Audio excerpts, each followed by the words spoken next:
Phone করছি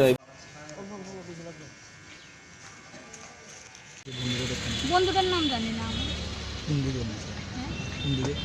তারা বাড়ি থেকে বাড়িতেও যাইব বেঙ্গালোর তেল লোকে ও হেওয়া যাবো বেঙ্গালোর কোনো সন্দেহ নেই। আমার তো এমনি একটু সন্দেহ লাগে না ডেকে নিয়েছে ডেলি আইতাছে তে বেড়াই আবার আইয়া পরে কালকে কইতেছে আমি আর আইতাম না আমি আজকে বাড়ির যাবো যেটা কেনেছে তার কোনো সন্দেহ নেই। আমার তো এমনি কিছু মনে হয় না আমি তো চাইছি না এর ছেলেটা এর উপরে খালি উমকে তো পয়সা এর রাখতো না এর মারি লিখব কে উমকে দিছে?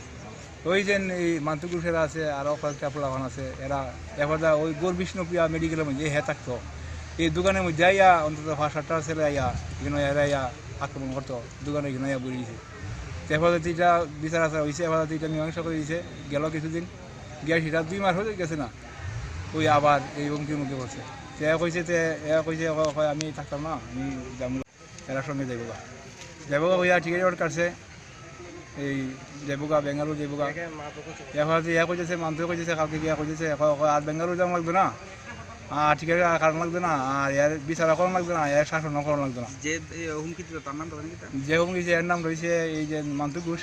আমার নাম বাবার নাম রথীন্দ্র ঘোষ। বাড়ি শ্রীনগর ভাড়া কাউন্টিলা। খারুটিলা ধরে। আপনি কি এফআইআর করছেন?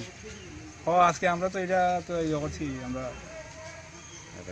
ইয়া যে গেছে যে আমরা যে খবর দিয়া যে আনছে এর নামটা তো কই দিব কারণ হ্যাঁ তো আমরা আনছে আর তো কেউ গিয়ে আনছে না হ্যাঁ তো গিয়ে আমরা আনছে হ্যাঁ তো আমরা আইনা তো দেখাইছে না সবাই না দেখাইছে যে আমরা দেখলাম আমি যে ওই নিরীহ এই যে ছেলেটার যে এই যে এরকমভাবে যে নৃশংসভাবে যে ইয়ে করছে এটার আমি বিচার চাই।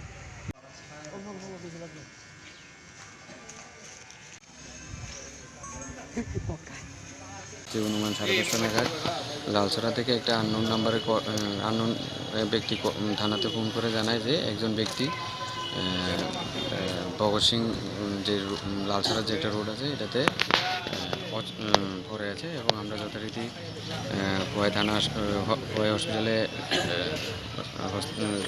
শিফট করার পরে দেখা গেছে ডাক্তার মৃত ব্যক্তিকে মৃত বলে ঘোষণা করে এবং তার নাম জানি অরূপ দেব বাবা অমর দেব এবং আজকে ময়নাতদন্তের জন্য মর্গে পাঠানো হয় এবং ময়নাতদন্তের পরে বলা যাবে যে মৃত্যুর সঠিক কী কারণ বেরোবে। শরীরে এমন বেশি গুরুতর কোনো আঘাতের চিহ্ন নেই, সামান্য আঘাত আছে।